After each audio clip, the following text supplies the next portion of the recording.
नमस्कार, मैं राघव कुमार आपका बहुत स्वागत करता हूं अपने चैनल पे। कई साल पहले ही भारत ने ये क्लियर कर दिया था कि वो ग्रीन एनर्जी, क्लीन एनर्जी की तरफ डेफिनेटिव स्टेप्स उठाएंगे। पिछले कुछ सालों में भारत सरकार ने जितने भी इनिशिएटिव्स लिए हैं, चाहे वो प्रधानमंत्री सूर्योदय योजना हो या सोलर पैनल्स पे सब्सिडी देना हो या और भी इस तरह के प्रोजेक्ट्स हैं, उससे बात बिल्कुल क्लियर है कि हम काफी तेजी से ग्रीन एनर्जी की तरफ बढ़ रहे हैं। 2025-2030 तक के लिए जो भी टारगेट्स ग्रीन एनर्जी के लिए रखे गए थे, इन टारगेट्स के अंदर मेनली इंक्लूडेड होता है कि जितनी भी नई एनर्जी प्रोड्यूस होगी उसमें से कितनी एनर्जी अब ग्रीन एनर्जी से प्रोड्यूस की जाएगी, जिससे कि जो भी बढ़ती हुई डिमांड है हमारे देश में पावर की, ग्रीन एनर्जी उसका काफी बड़ा हिस्सा कंट्रीब्यूट कर सके और उस डिमांड को मीट आउट कर सके। तो जो भी टारगेट्स रखे गए थे 2025-2030 के लिए, वो टारगेट्स बड़े इजीली अचीव हो रहे हैं और 2030 तक तो ये भी उम्मीद है, हो सकता है हम उन टारगेट से भी आगे निकल जाए। साथ ही साथ बड़ी बड़ी कंपनीज ने भी ये प्लेज किया है कि वो net zero carbon emission achieve करना चाहते हैं। जिस तरीके की भी वो फैक्ट्रीज चलाते हैं, जो भी इंडस्ट्रीज वो चलाते हैं, हमारे देश का 2070 तक नेट जीरो कार्बन एमिशन का टारगेट है, यानी कि तब तक हम पूरी तरीके से इको फ्रेंडली हो जाएंगे और जितनी भी एनर्जी यहाँ प्रोड्यूस की जाएगी वो नेट जीरो कार्बन एमिशन के हिसाब से की जाएगी, चाहे वो इंडस्ट्रियल यूज के लिए हो, चाहे डोमेस्टिक यूज के लिए हो या किसी भी और इस्तेमाल के लिए वो एनर्जी यूज की जाए। आज हम बात करेंगे इसी तरह के एक बहुत बड़े इनिशिएटिव की जो कि रिलायंस इंडस्ट्रीज ने अनाउंस किया था, उनकी ग्रीन एनर्जी जर्नी की ये कहानी, जहां इंडिया की सबसे बड़ी कंपनी अपने traditional oil and gas business से निकलकर एक नेट जीरो और रिन्यूएबल एनर्जी लीडर की तरफ बढ़ रही है। रिलायंस ने कमिट किया है कि वो 2035 तक net zero carbon status achieve करेंगे। अब सोचिए, इतनी बड़ी कंपनी जो सालों से पेट्रोलियम और रिफाइनिंग में लीड कर रही थी, अब खुद को बदलकर दुनिया की सबसे बड़ी new energy and new materials की कंपनी बनना चाहती है। ये अपने आप में एक बहुत ही कमेंडेबल डिसीजन है। आज हम बात करेंगे कि ये जर्नी शुरू कैसे हुई थी। 2021 की एनुअल जनरल मीटिंग में मुकेश अंबानी ने अनाउंस किया था कि रिलायंस 75,000 करोड़ रुपीस, यानी कि लगभग उस समय के हिसाब से $10 बिलियन इन्वेस्ट करेंगे न्यू एनर्जी इकोसिस्टम को क्रिएट करने के लिए। इसका मतलब है hydrogen, wind, solar, fuel cells और बैटरीज, ये सब मिलकर इंडिया को एक सस्टेनेबल फ्यूचर देने की तरफ डेफिनेटिव स्टेप्स बढ़ाए जाएंगे। जामनगर, जो कि एक पुराना एनर्जी हब है, अब एक ग्रीन एनर्जी हब की तरफ चल रहा है। रिलायंस का जामनगर, जहां पहले दुनिया की सबसे बड़ी रिफाइनरी थी, अब वहीं बनेगा धीरू भाई Ambani green energy giga complex. 5,000 एकड़ में फैला हुआ ये पूरा ग्रीन एनर्जी हब होगा और यहाँ पे 5 गीगा फैक्ट्रीज एस्टैब्लिश की जाएंगी। गीगा फैक्ट्रीज का मतलब होता है बहुत बड़ी फैक्ट्रीज। यहाँ बनाए जाएंगे photovoltaic panels, fuel cell systems, green hydrogen, energy storage और पावर इलेक्ट्रॉनिक्स। ये इन 5 कंपनीज में, 5 इंडस्ट्रीज में, 5 फैक्ट्रीज में काम होगा और ये दुनिया का सबसे बड़ा इंटीग्रेटेड रिन्यूएबल एनर्जी फैसिलिटीज में से एक होगा। इसके लिए कहां से पैसे आ रहे हैं और कितने पैसे इसमें लगाए जाएंगे? रिलायंस इस पूरी जर्नी के लिए करीब 60,000 करोड़ रुपीस एलोकेट कर चुके हैं।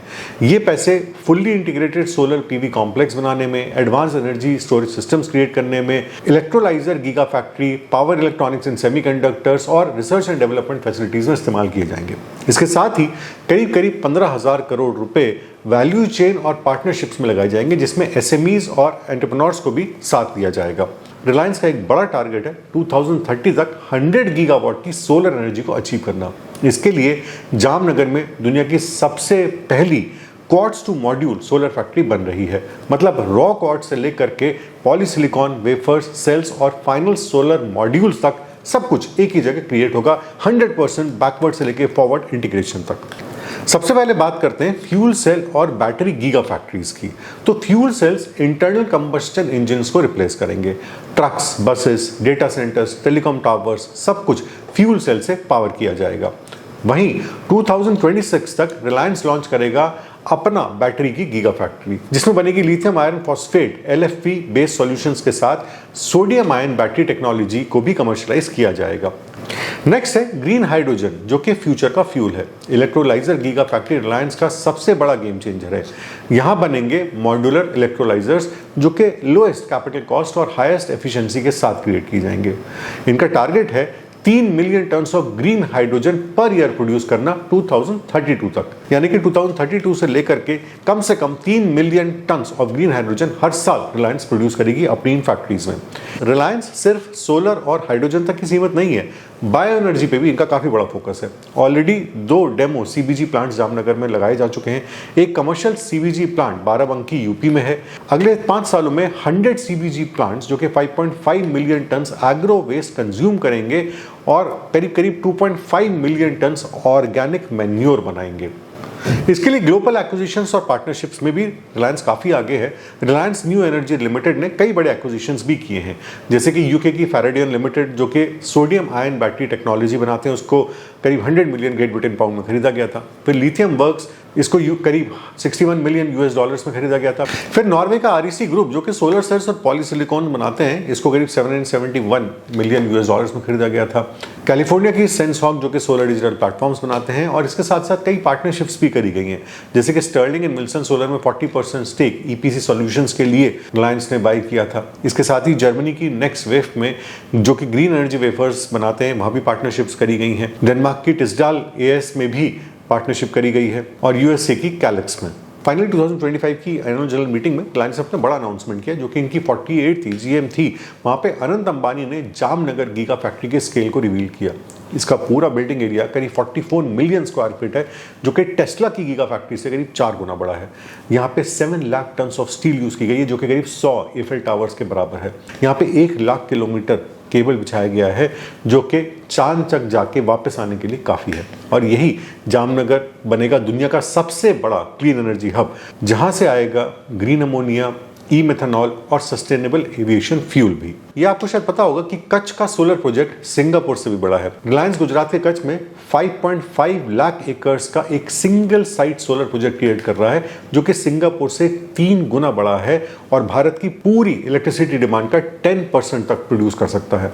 रिलायंस के इस ग्रीन एनर्जी पुश ने पूरी दुनिया के इन्वेस्टर्स को अट्रैक्ट किया है, जैसे कि नॉर्वे के लार्जेस्ट पेंशन फंड केएलपी ने पहले ही 100 मिलियन का इन्वेस्टमेंट इंडिया के ग्रीन एनर्जी या रिन्यूएबल एनर्जी प्रोजेक्ट्स में कर दिया था। और इस एजीएम में जो प्रेजेंट थे टेक जायंट जैसे कि मार्क जुकरबर्ग, सुंदर पिचाई और डिज्नी के बॉब आइगर, जिससे पता चलता है कि रिलायंस का ग्रीन एनर्जी प्लान सिर्फ इंडिया के लिए नहीं है, बल्कि पूरी दुनिया की नजरें भी इसके ऊपर हैं। तो बात यह है कि रिलायंस की पूरी ग्रीन एनर्जी सिर्फ एक बिजनेस नहीं है, बल्कि मुकेश अंबानी के सपनों को देखा जाए या उनको समझा जाए तो ये है सेवा टू सेव प्लैनेट अर्थ। 2035 तक नेट जीरो एमिशन का टारगेट है, गीगा फैक्ट्रीज बनाने का है, 100 गीगावाट सोलर कैपेसिटी अचीव करना है और 3 million tons of green hydrogen produce करना है, जिसके लिए ग्लोबल पार्टनरशिप्स भी हैं। यानी कि सब मिलकर रिलायंस को न्यू एनर्जी का ग्लोबल लीडर बना रहे हैं। जैसा कि अनंत अंबानी ने कहा था कि Jamnagar is the face of new Reliance and new India. अब सवाल आता है कि इससे भारतीय इन्वेस्टर्स को, स्टॉक मार्केट्स को और इंडस्ट्रीज को क्या फायदा है। अब बात करते हैं कि रिलायंस के इन बड़े ग्रीन एनर्जी मूव्स का इंडियन इन्वेस्टर्स और स्टॉक मार्केट पर क्या असर हो सकता है। सबसे पहले रिलायंस खुद ये सारे गीगा प्रोजेक्ट, ग्लोबल पार्टनरशिप्स और 75,000 करोड़ रुपीस से ऊपर का जो कैपेक्स रिलायंस इंडस्ट्रीज कर रही है, वो रिलायंस इंडस्ट्रीज के वैल्यूएशन को ही लॉन्ग टर्म में काफी ज्यादा बूस्ट करेंगे और इनकी मार्केट कैप को आगे बढ़ाने में बहुत हेल्प करेंगे। इन्वेस्टर्स को ग्रोथ की विजिबिलिटी मिलती है, क्योंकि रिलायंस सिर्फ ऑयल एंड गैस पर डिपेंडेंट नहीं रहेगा, बल्कि रिन्यूएबल्स, हाइड्रोजन, बैटरीज, सोलर जैसे हाई ग्रोथ सेक्टर्स में भी डाइवर्सिफाई कर रहा है।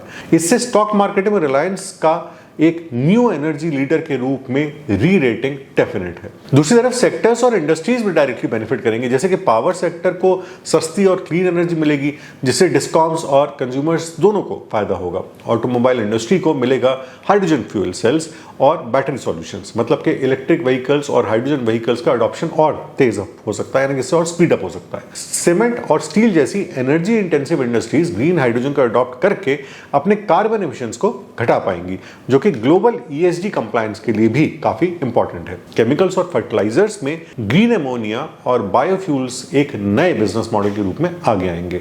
और आईटी और डिजिटल सेक्टर्स को भी इनडायरेक्ट फायदा होगा, क्योंकि रिलायंस पावर इलेक्ट्रॉनिक्स और आईओटी इंटीग्रेशन में भी इन्वेस्टमेंट्स कर रहा है। स्टॉक मार्केट्स में इसका मतलब है कि रिलायंस अकेला नहीं, बल्कि पूरी renewable energy value chain, solar panel makers, battery manufacturers, EV companies, hydrogen tech providers और इवन पावर ट्रांसमिशन कंपनीज, सबकी डिमांड इससे इंक्रीज होगी जैसे जैसे ये बिजनेस आगे ग्रो करेगा। सबसे बड़ा फायदा रिटेल इन्वेस्टर्स के लिए है कि इंडिया की ग्रोथ स्टोरी अब सिर्फ ट्रेडिशनल सेक्टर्स पर नहीं, बल्कि क्लीन एनर्जी और सस्टेनेबिलिटी पर भी राइड करेगी।